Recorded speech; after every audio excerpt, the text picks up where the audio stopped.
Israel और Hamas की लड़ाई लगातार चल रही है। इस बीच आपने बहुत सारी खबरें सुनी होंगी और आप सुन भी रहे होंगे कि हमले किस तरीके से दोनों ही ओर से तेज हो रहे हैं। शुरुआत सबसे पहले हमास की ओर से की जाती है जो कि गाजा पट्टी में है और उसके बाद इसराइल अब वहां पर जवाबी कार्रवाई कर रहा है। गाजा की जो स्ट्रिप है जिसको गाजा पट्टी कहा जाता है वहां पर अब इसराइल की ओर से कई हमले किए जा रहे हैं। इसमें जो आम जनता है सबसे ज्यादा वो परेशान है।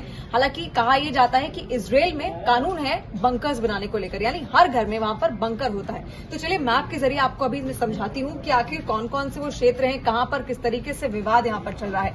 ये पूरा आप नक्शा देखिए, ये पूरा इसराइल है। इसराइल का हिस्सा मैं आपको दिखाती हूँ, ये इसराइल है और यहां पर आपको दिख रही है गाजा पट्टी, ये है गाजा स्ट्रिप जो आप देख रहे हैं और यहीं पर आता है वेस्ट बैंक का इलाका भी, ये वेस्ट बैंक का इलाका है। लेकिन फिलहाल आप ये देखिए पहले इसराइल आखिर किन किन देशों से घिरा हुआ है। ये इतना इसराइल है, इसके अलावा आपको यहां पर इजिप्ट दिखेगा, यानी कि इस साइड है मिस्र, और अगर मैं मैप को जूम करूं तो ये आपको जॉर्डन दिख रहा है और जॉर्डन के ठीक ऊपर है लेबनान। हिजबुल्ला जिसका नाम आप सुनते होंगे, जो कि एक आतंकी संगठन भी घोषित किया गया है। तो ऐसे में हिजबुल्ला यहीं से ऑपरेट किया जाता है और कई बार उसकी ओर से भी हमले किए जाते हैं इसराइल पर, यानी कि जॉर्डन, लेबनान आप देख रहे हैं और ये एरिया मिस्र का है और ये है पेनिनसुला। तो ये तमाम जो क्षेत्र आप देख रहे हैं, एक 1967 में युद्ध भी हुआ था इसी को लेकर, क्योंकि इसराइल जो है एकमात्र देश है पूरी दुनिया में जहां पर केवल जो यहूदी हैं वो रहते हैं, जो ज्यूज हैं वो रहते हैं। इंग्लिश में, अंग्रेजी में इनका टर्म है ज्यूज।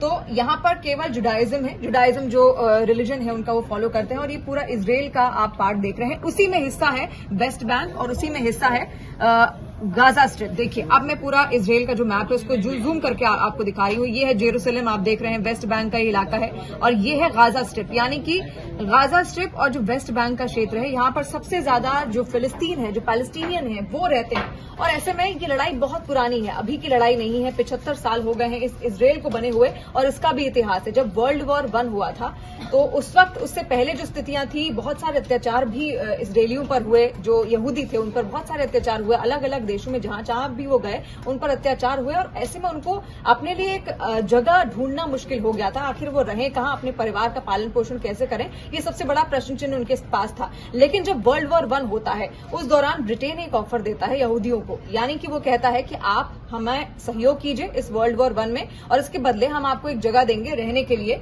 और वो थी इसराइल। तो उसी दौरान इसराइल का यहाँ पर किस तरीके से गठन होता है, 1948 में इसराइल बनता है और तभी इसको एक राष्ट्र का जो ओहदा है, एक दर्जा है, वो भी उसी दौरान मिल जाता है। तो ऑटोमन साम्राज्य हुआ करता था उस टाइम यहाँ पर इसराइल के पास, लेकिन बाद में उस पर कब्जा हो जाता है ब्रिटेन का और फिर ब्रिटेन क्या करता है, वो जगह दे देता है इसराइलियों को यहाँ पर रहने के लिए। उसके बाद एक देश ऐसा बन जाता है जो केवल यहूदी वहां पर रहते हैं। तो इसी इसराइल की हम बात कर रहे हैं जो जिस पर कब्जा, जो कि ब्रिटेन की ओर से यहाँ पर दिया गया है इसराइलियों को, यहूदियों को। लेकिन इसके एक हिस्से में धीरे धीरे इसराइल ने भी अपनी जो विस्तारवादी नीति थी वो अपनानी शुरू कर दी और उसके बाद उन्होंने क्या किया, ये जो जितना भी आप हिस्सा देख रहे हैं ये अरब नेशंस का है। जॉर्डन, सीरिया और मिस्र, जितने भी आप लेबनान किनारे किनारे जो देश देख रहे हैं, यहाँ पर केवल जो मुस्लिम आबादी है, जो अरब नेशंस है, इन्हीं को अरब नेशंस कहा जाता है। तो यहाँ पर इनकी आबादी पहले ज्यादा हुआ करती थी, लेकिन जब ब्रिटेन ने इनको ऑफर कर दिया, क्योंकि ऑटोमन जो साम्राज्य था वो हार चुका था, तो अब वहां पर ब्रिटेन की चलने लगी। तो ब्रिटेन ने ये जो देश था इसराइल, ये केवल यहूदियों को दे दिया, जबकि यहाँ पर अरब जो संख्या थी, आबादी थी, वो पहले से ही रहती थी।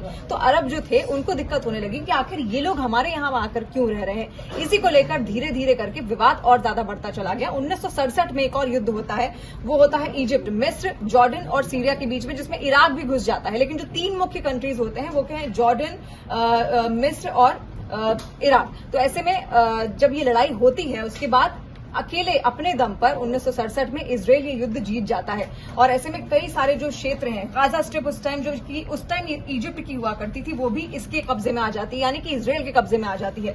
और उसके बाद यहाँ का जो वेस्ट बैंक का इलाका है, यहाँ पर भी कई सारे क्षेत्रों में इसराइल अपना कब्जा कर लेता है, यानी कि यहूदी अपना साम्राज्य धीरे धीरे बढ़ाते जाते हैं, जो ज्यूज हैं।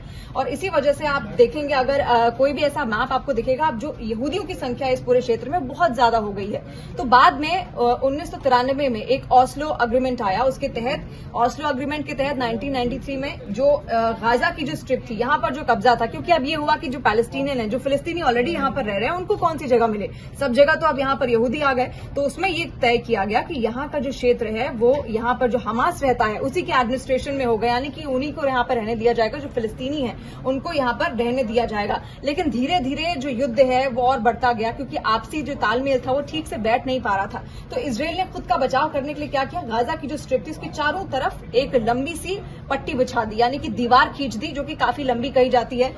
60 किलोमीटर से भी लंबी ये दीवार यहां पर बनाई गई है। लेकिन केवल 3 ही रास्ते ऐसे हैं जो कि खुलते हैं, यानी कि वहीं से आना जाना कर सकते हैं। गाजा में जो लोग रहते हैं, कहा जाता है 20 लाख लोग रहते हैं इतने छोटे से एरिया में, लेकिन ये बहुत ही कंजेस्टेड एरिया है। बंकर्स यहां पर भी गाजा वाले लोगों ने अपने बना रखे हैं और इसराइल वालों ने अपने लिए बना रखे हैं। लेकिन जब भी युद्ध की स्थिति आती है तो नुकसान तो हर तरफ से होता है, लेकिन केवल 3 ही ऐसे एरिया हैं यहां से आना जाना किया जा सकता है। गाजा कहा जाता है कि ना वहां कोई जा सकता है ना वहां से कोई आ सकता है, क्योंकि चारों तरफ दीवार बिछी हुई है। तो देखिए, इसी को लेकर जंग लगातार चल रही है। जेरूसलम बहुत ही अहम रोल यहां पर प्ले करता है, क्योंकि जेरूसलम में है अल अक्सा मस्जिद, और यहां पर आप सीधे तौर पर आना जाना नहीं कर सकते, क्योंकि यहां पर जो फिलिस्तीनी है वो बहुत ज्यादा रहते हैं, और ऐसे में जो इजरायली है वो भी कहते हैं कि हमारा भी यहां पर कब्जा है। तो इसको लेकर भी जंग किस तरीके से बिछती चली जा रही है ये आप देख रहे हैं। तो यही अभी मैप के जरिए हमने आपको समझाने की कोशिश की कि आखिर इजरायल के सामने भी चुनौतियां कम नहीं है, गाजा के सामने भी चुनौतियां कम नहीं है, और कहा यह जा रहा है कि गाजा को कई जो आतंकवादी संगठन है उनका सहयोग है, आईएसआईएस का भी सहयोग की बात यहां पर की जा रही है।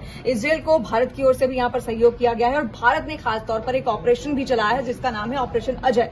जो लोग भारतवासी वहां फंसे हुए हैं उनको निकालने का काम यहां पर किया जा रहा है, और अमेरिका ने भी यहां पर अपना सपोर्ट दिया जरूर है। लेकिन आगे देखना होगा कि जो युद्ध है आखिर किस तरीके से आगे बढ़ता है, क्या रणनीति इजरायल की होगी, हमास का आखिर क्या हाल होगा।